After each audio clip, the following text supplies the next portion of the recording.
What is going on, guys? It is Wrestlelamia here, back with some more news. Join us now as we look at this week's edition of Raw and Night 2 of the draft, as well as the wildest news stories and rumors you need to know, including the latest QR code, WWE's Blunder CM Punk, Tony Khan replies to Goldberg, is anybody getting Cody Rhodes heel vibes, and much more. Be sure to subscribe and hit that notification bell for daily wrestling videos, and follow us on Facebook for exclusive lists. Also check out our new videos on Wrestlelamia XL.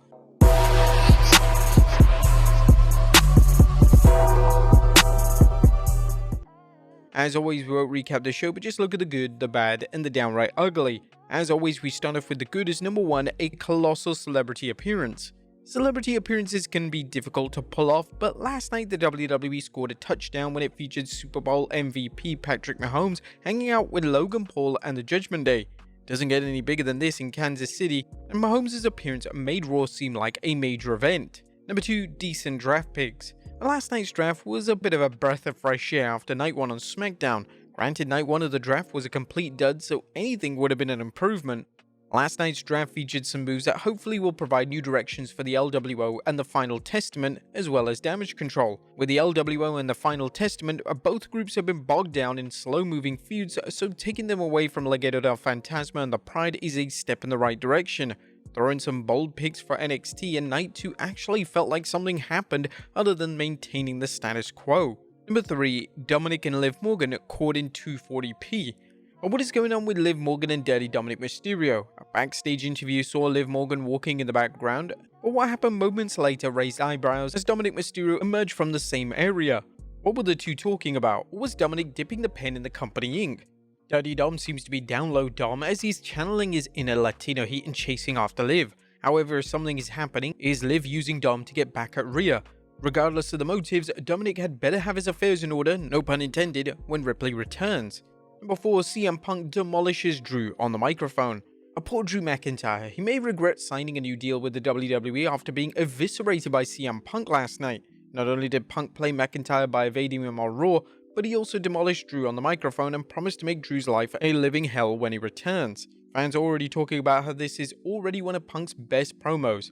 The only thing that we hope to hear next time is for Drew to respond. McIntyre can talk and he shouldn't stand idly by while Punk insults him. Number 5, a good main event. Last night's main event wasn't a classic, but it was a good build-up for Jey Uso's title match against Damian Priest, a chance to remind fans of the tension in the Judgment Day and give Ricochet and Andrade time in the main event. The match succeeded in all areas, and most of all, it was an entertaining way to end an above-average show. Number 6, Naomi and Tiffany brawl. The WWE Universe was treated to a thrilling display of brawls last night, including Naomi's surprise attack on Tiffany Stratton.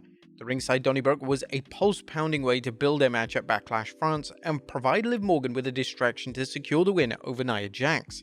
Number 7, Braun is back. Braun is back and he's cleaning house. While the future is always uncertain for Strowman, as his career has been on a cruise control both before his 2021 release and his return, the WWE always knows how to book his return. Last night was no different as a monster among monsters ran in for the save on Jey Uso, running over wrestlers like a tractor trail. Strowman looks good and he appears to have added some muscle mass, a better look compared to when fans last saw him. While Strowman looked fit, he was too lean for someone who is supposed to be a monster. And Logan Paul always delivers. Logan Paul is an obnoxious guy you'd likely like to punch in the face, making him one of WWE's most effective heels. Paul's fondness for bragging about himself and taunting his opponents, coupled with his incredible in-ring skills, makes him an asset to the WWE, both for the mainstream publicity and driving storylines.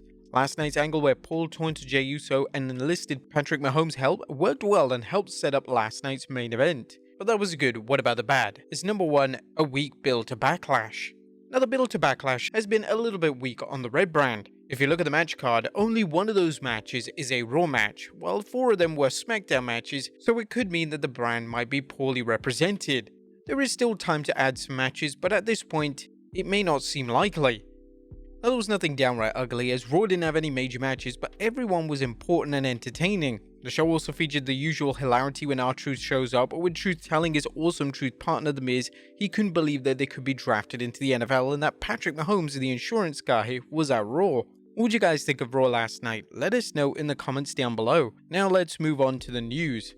Now, first story looks at the WWE Draft Night 2 results. On top of today's news are the results from Night 2 of the draft. While many wrestlers were drafted to keep them on their current homes, there were still some noticeable moves on Night 2, including several call-ups from NXT. On Raw, the Final Testament, the Latino World Order, Braun Strowman, Damage Control, Ilya Dragunov, Lyra Valkyrie, and Dijak. On SmackDown, Shinsuke Nakamura, Chelsea Green and Piper Niven, Candice LeRae and Indy Hartwell, Johnny Gargano and Tommaso Ciampa, and Blair Davenport. What do you think of these moves and call-ups? It's good to see the WWE adding some NXT superstars, and the influx of female talent could be a good way to build up a secondary women's title on Raw and or SmackDown. As for Ilya Dragunov, some fans believe he'll be joining Imperium. Next up, WWE's latest QR code. Did you guys see the latest QR code on Raw? If not, don't worry, we have you covered. Accessing the code led to a nearly 1-minute video featuring a footage of a spooky looking house, as well as some interesting messages including "the door is open, do you want to meet him," and also "drown in his glory." While the WWE hasn't released any clues to give fans an idea where things are headed to, many fans believe that this is the build up to Uncle Howdy's return. Just when Uncle Howdy will return is unknown. The WWE hasn't given any clues about when or where to expect the return. Triple H likes to take his time with storylines, so this could be months before Uncle Howdy returns. It's also unknown if Howdy will return on his own or bring some creepy colleagues. Next up, Cody Rhodes heel? Is Cody Rhodes giving off heel vibes? The current undisputed champion is at the top of his game portraying a babyface, but The Undertaker believes Cody could easily portray a heel. During a recent episode of his 6 Feet Under podcast, the Phenom commented, "I think he'd be a good heel. He gives me heel vibes. I could see him easily being smug and then better than thou. Don't get carried away, that's all work, but I can see it, I feel it in his character." The Hall of Famer also discussed future opponents for Cody, including Seth Rollins, Gunther, Randy Orton, Brock Lesnar, and Roman Reigns. While Gunther seems locked in following the draft, the WWE could always concoct a storyline to explain how the ring general is challenging Cody on SmackDown. Cody has played a heel before, and he's done a remarkable job. However, do you think the WWE should turn him heel in the near future? Let us know in the comments down below. Next up, Tony Khan replies to Goldberg's cheesy comment. And what does AEW President Tony Khan think about Bill Goldberg's recent remark that he wouldn't work for AEW because he feels the product is too cheesy? Tony appeared on the Superstar crossover show and commented, "Bill Goldberg wanted to work here. I met with Bill several times. Bill was looking to work here. Funny, because I had a bunch of really nice meetings with Bill and would have honestly been interested in doing something. I have a lot of respect for Bill. I was surprised by that because that certainly wasn't what he said to me when he was talking to me about working here at some point, which I've always been open to, and I really like Bill."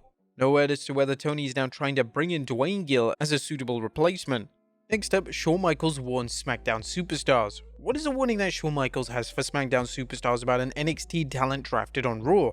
Michaels tweeted this about Blair Davenport coming to the Blue brand. "The surface has barely been scratched as far as what Blair Davenport is capable of between the ropes. A warning to the SmackDown roster, be ready for a fight." The WWE aired footage of Blair's emotional reaction to a call-up, a move which Davenport fans have been hoping for ever since she began competing on the Black and Gold brand.